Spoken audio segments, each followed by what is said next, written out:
Doctor Moyán, gracias por estar aquí esta mañana. Luis, bienvenido y buenos días. Muchas gracias, Carmen, buenos días. Bueno, vaya historia, ahora resulta ya que sabemos que ha sido sentenciado el señor Bolton. ¿Qué decir, doctor, de este tema en este momento de la mañana?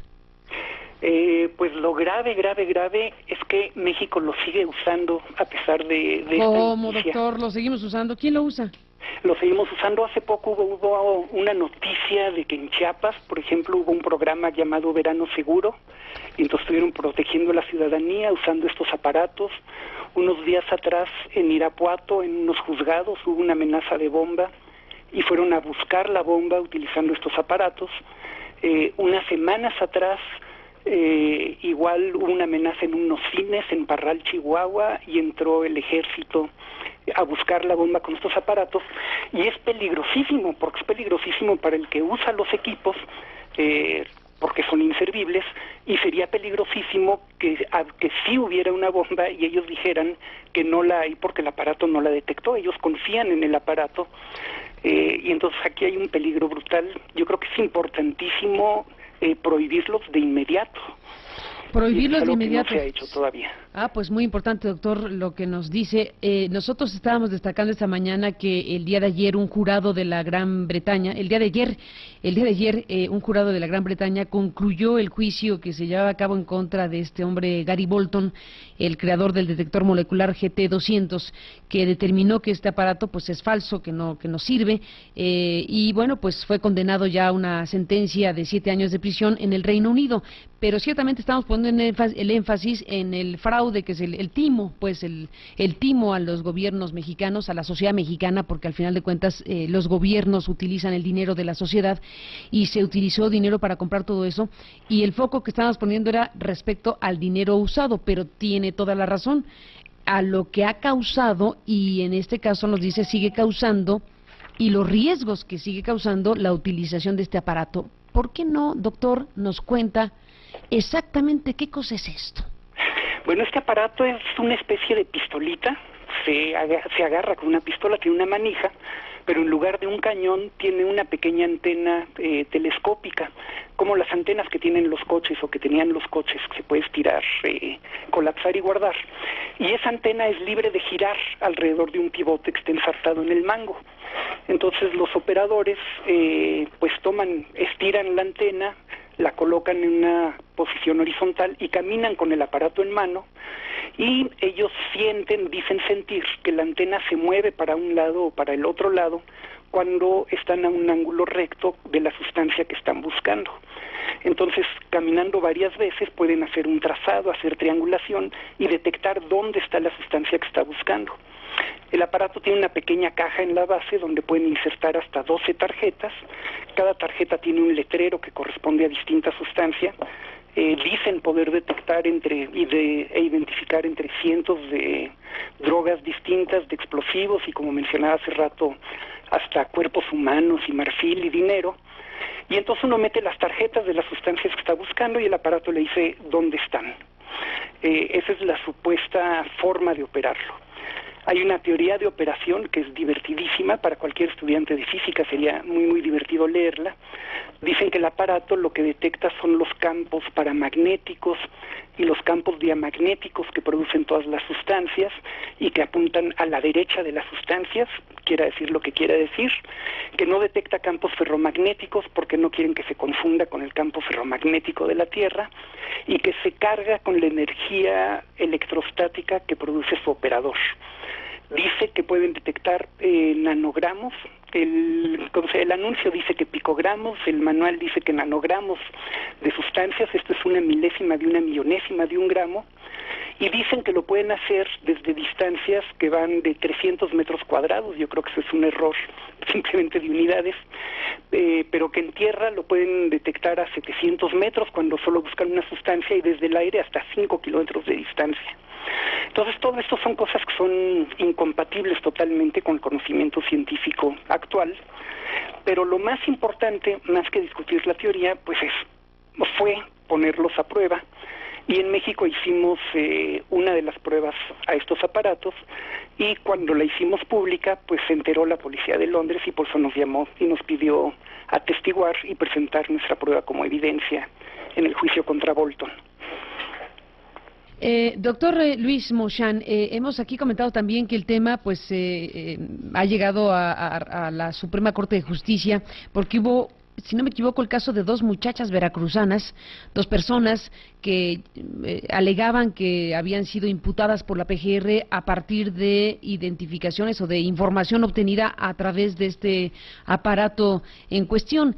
El tema fue escalando y llegó a la propia Suprema Corte de Justicia, y hasta donde entendemos, Luis, y ya nos contarás ahora, la propia Corte había o convocó a la comunidad científica, a la gente de la comunidad científica, para que finalmente pudiera tener la Corte elementos científicos para tomar determinaciones judiciales, lo cual es muy importante.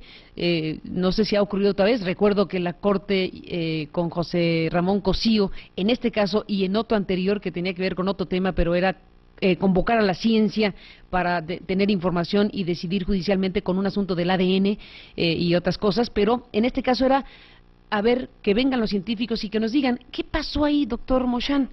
Yo creo que es un tema muy importante y sé que el magistrado Juan Ramón Cosío ha estado muy interesante en el papel de la ciencia y su relación a la justicia. De hecho, según entiendo, él es miembro de la Academia Mexicana de Ciencias y él ha estado en contacto con los presidentes, con el presidente anterior, Arturo Menchaca, y con el presidente actual, José Franco. Y entonces, cuando ellos atrajeron el caso de estas muchachas, o sea, las muchachas fueron liberadas por una juez en base a la crítica que publiqué yo de la teoría de operación del aparato. Esta teoría es pseudociencia, no describe nada que tenga que ver con la realidad, y en base a eso la soltaron. La Procuraduría General de la República apeló esa decisión y eso fue la oportunidad, presentó la oportunidad para que la Corte atrajera el caso. Entonces la Corte pidió el apoyo de la Academia Mexicana de Ciencias, la Academia nombró a dos expertos, a dos de sus investigadores más destacados que tienen el Premio Nacional de Ciencias, para que ellos apoyaran a la Corte con su conocimiento y se hiciera una investigación de este aparato. La Corte pidió a la Sedena que le dieran uno de estos aparatos para investigarlo. Sé, porque son documentos públicos que me encontré husmeando entre los documentos de la Corte, que la Sedena pidió una prórroga y la Corte le otorgó la prórroga para entregar el aparato, pero finalmente nunca le entregaron el aparato, y en mayo tengo aquí la fecha mal. Bueno, finalmente no le entregaron el aparato, y en marzo de este año la PGR se desistió del caso. Y entonces la Corte se quedó sin caso y no pudo investigar el equipo y no pudo sentar un precedente que hubiera sido muy, muy importante. Hubiera sido buenísimo. Por toda esta gente que la verdad es que no sé cuántos sean los que han sido incriminados con este equipo. Doctor Moshán, qué lástima que la PGR desistió, porque efectivamente hubiera continuado el proceso que ya había echado a andar la propia Suprema Corte de Justicia para que la opinión científica, para que la información, mejor dicho, más que opinión, que la información científica fuera un ingrediente para una resolución de carácter judicial. Hasta donde entiendo, y si no me corrige, doctor, el propio ejército planteaba o llegó a plantear, no sé si en este caso o en otro momento, pero llegó a plantearse el tema de que había un contrato con el vendedor de estos aparatejos en donde no se podía revelar el contenido del propio aparato, en donde a pesar de que pudiera haber una solicitud de este tipo de información, se alegaba que el contrato que se suscribió para la compra y venta de estos aparatos impedía a la autoridad que los adquiría a revelar información, en una cosa inaudita, ¿no? Sí, efectivamente, esto fue en abril del 2011, el doctor Menchaca, como presidente de la Academia Mexicana de Ciencias, envió una carta ofreciendo el apoyo de la comunidad científica para diseñar un protocolo para que junto con la Sedena se probaran los equipos. A fin de cuentas, la forma más objetiva de saber si sirven o no sirven pues es hacer una prueba, pero una prueba controlada. Había por un lado en la prensa cientos de testimonios donde los operadores, los usuarios decían que funcionaba a la perfección, y había toda una serie de objeciones de parte de miembros de la comunidad científica y de escépticos, escritores y demás personas. Y entonces, para resolver el problema de tajo de una manera objetiva, pues ofreció la academia colaborar para hacer una prueba.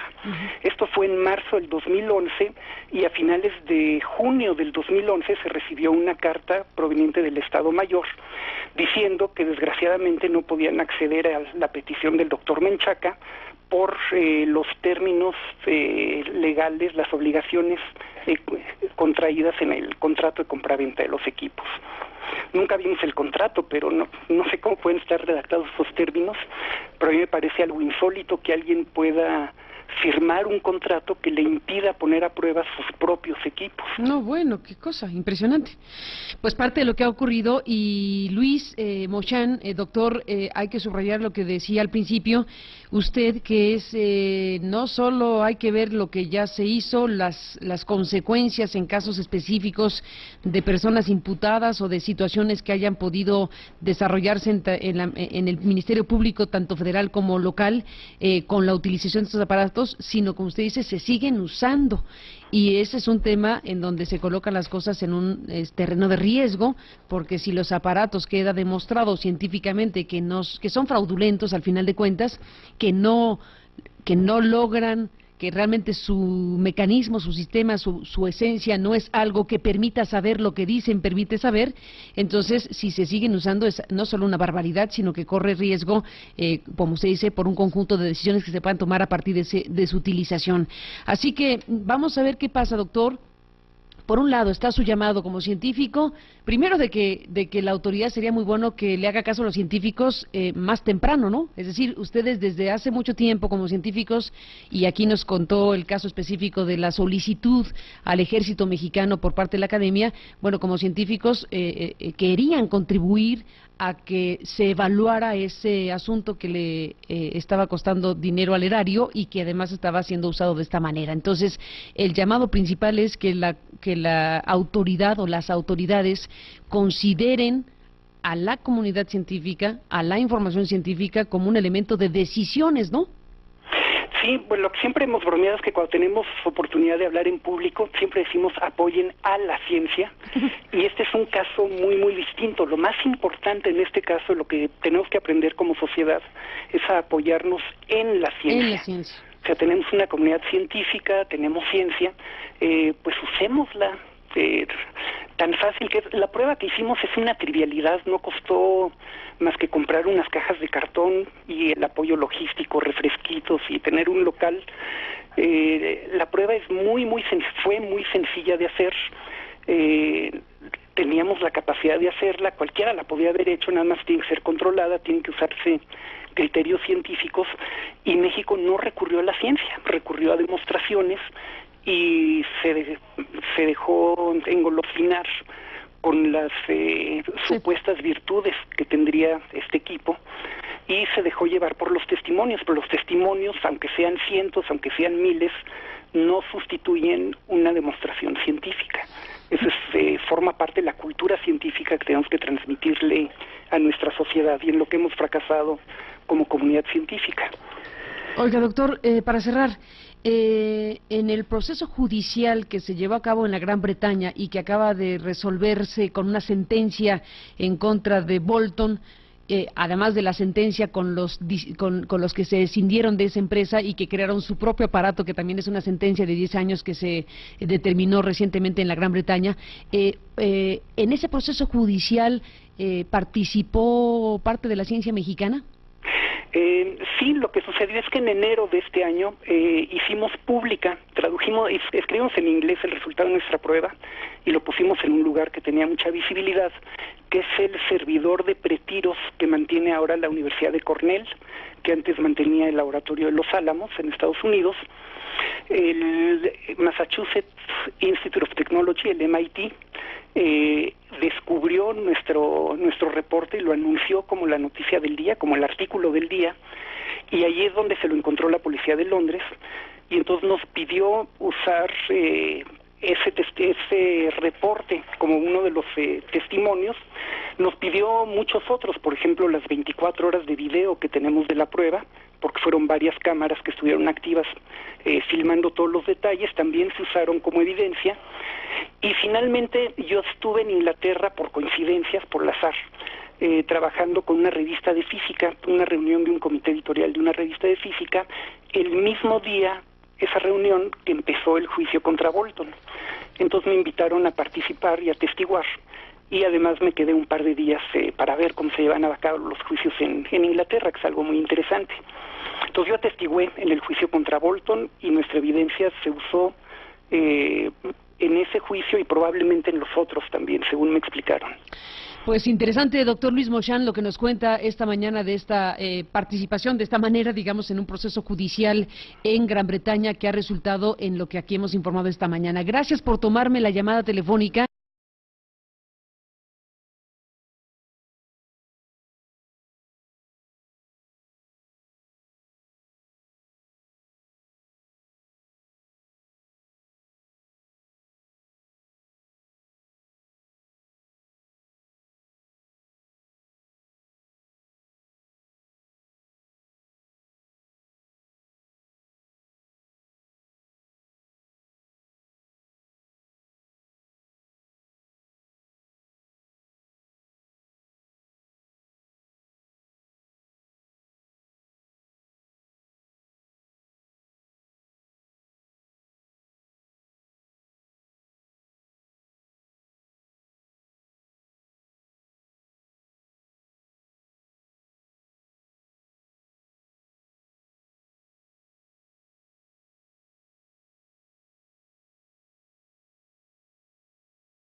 ¿Y qué va a hacer el gobierno mexicano sobre el asunto de los detectores moleculares llamados la Ouija del Diablo, ya en términos coloquiales? Gracias, doctor, y buenos días. Buenos días, gracias. Gracias, Eduardo Sánchez, por estar en la línea telefónica y poder responder a estas preguntas a raíz de esto que desde luego pues nos llama muchísimo la atención, que ya haya una sentencia como la que hay en Gran Bretaña y que nos lleva al tema y que nos deja la pregunta el doctor Moshán para ti y para iniciar esta conversación. Eduardo, buenos días y bienvenido. Muchas gracias, Carmen. Muy buenos días para ti y para todo el auditorio. ¿Prohibir todos estos aparatos? ¿Estarían dispuestos como gobierno federal? Fíjate, Carmen, que ya no se están utilizando con ese propósito. Es decir, yo desde que tuve conocimiento de que había este juicio en Inglaterra, estuve en contacto con el doctor Moshán y con el doctor Alejandro Ramírez, y que vimos que había información que permitiría suponer que llegaría a esta resolución el tribunal en Inglaterra, entonces el gobierno mexicano dejó de utilizar estos aparatos con propósitos incriminatorios, tal cual lo reseñaba hace un momento el doctor.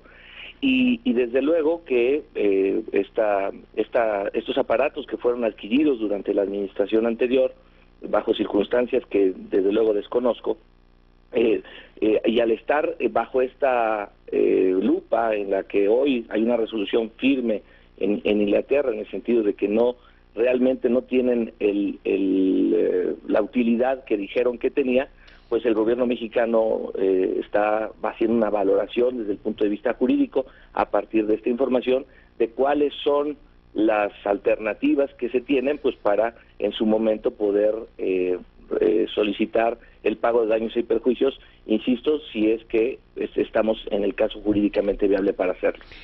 Muy importante lo que dices, Eduardo. Déjame detener en la primera parte y luego regreso a esto que nos estás diciendo. En el caso de lo que tú dices, el gobierno federal, hay que ver qué pasa con los estatales, porque el otro día leí una declaración del gobernador de Aguascalientes, pero en fin, en el gobierno federal estás diciendo, estos aparatos, los detectores moleculares o presuntos detectores moleculares o lo que llamamos la ouija del diablo, no serán usados más con propósitos incriminatorios. ¿Eso significa, Eduardo, que los van a seguir usando aunque no sea con propósitos incriminatorios? No. Te digo que no se usaron más con propósitos incriminatorios a partir de que tuvimos conocimiento de que había esta posibilidad de que no tuvieran las características con las que se vendieron. Que no sirvieran, pues. Exactamente, que no sirvieran. Entonces, a partir de que nosotros tuvimos conocimiento, se dejaron de utilizar en ese sentido. Y hoy, desde luego, que ya que se tiene la certeza de que no funcionan, están totalmente descontinuados. Están ya, o sea, no los usa más con ningún propósito. Está prohibido, prohibido el uso en el gobierno federal de estos aparatos para las fuerzas. Simplemente ya no se utilizan, más que prohibido. Es decir, pero no se usan para nada. Para nada. Dices también, Eduardo, que está el gobierno de la República en una valoración de carácter jurídico para saber si procede, pues contra quien vendió esos aparatos a México, por daños y perjuicios, porque hay dinero público utilizado, no solamente dinero público utilizado desde luego, sino daños diversos, pues en todos los ámbitos posibles. Tú que eres abogado, nos podrías describir qué tipo de abanico hay para imaginar qué significó para México la utilización de todo esto, en términos de procedimientos judiciales, en términos de dinero utilizado, en términos de qué te gusta, Eduardo, y en qué están pensando, es decir, qué tipo de información necesitan para proceder jurídicamente contra quien le vendió a México estos aparatos. Mira, en este momento tenemos, déjame ilustrarlo así, de las piezas del rompecabezas, tenemos por un lado la resolución del tribunal en la Gran Bretaña, en la que determina que estos aparatos no sirven para lo que se dijo originalmente que servían.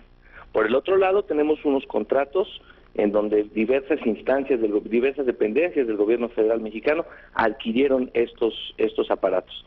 Entonces, ahora lo que corresponde hacer a los abogados es vincular uno con el otro, es decir, la resolución de la Gran Bretaña con los efectos de la resolución de la Gran Bretaña con los contratos que se celebraron, hacer el análisis de cuáles son, por decirte algo, si proceden los daños y perjuicios, y si esto es así, ante qué tribunales se les puede hacer el reclamo, si existe un procedimiento arbitral que esté pactado en el contrato, en fin, se tienen que analizar todas las alternativas jurídicas para que el gobierno mexicano pueda tomar una decisión a ese respecto.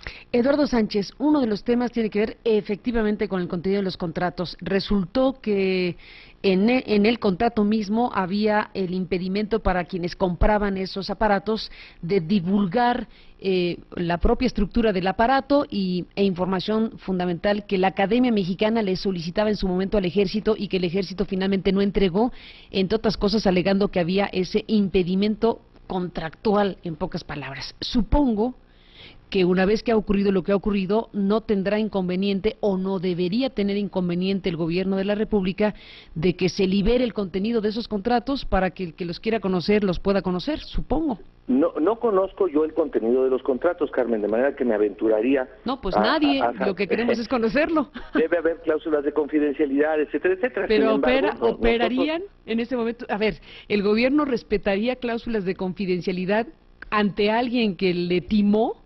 Lo que no haríamos sería violar la ley nosotros.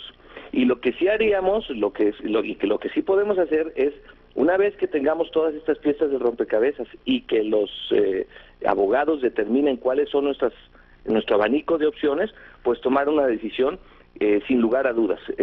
Lo que sí tenemos muy claro es que estos aparatos no, de acuerdo con esta resolución del Tribunal de la Gran Bretaña, no sirven para lo que originalmente fueron vendidos, y eso nos hace suponer, jurídicamente hablando, de que habría una posible acción de daños y perjuicios que el gobierno mexicano podría emprender, pero insisto, en este momento no te lo puedo confirmar así, porque ese estudio lo están realizando los abogados, y yo, aunque soy abogado, pues no he tenido acceso a esta documentación. Permíteme, Eduardo Sánchez, que te pida que cuando tengan eso resuelto, pudieras en este espacio contarnos precisamente cuál es la determinación del gobierno mexicano. Con mucho gusto, Carmen. Cuenta con ello y compartir esta información contigo y con tu auditorio.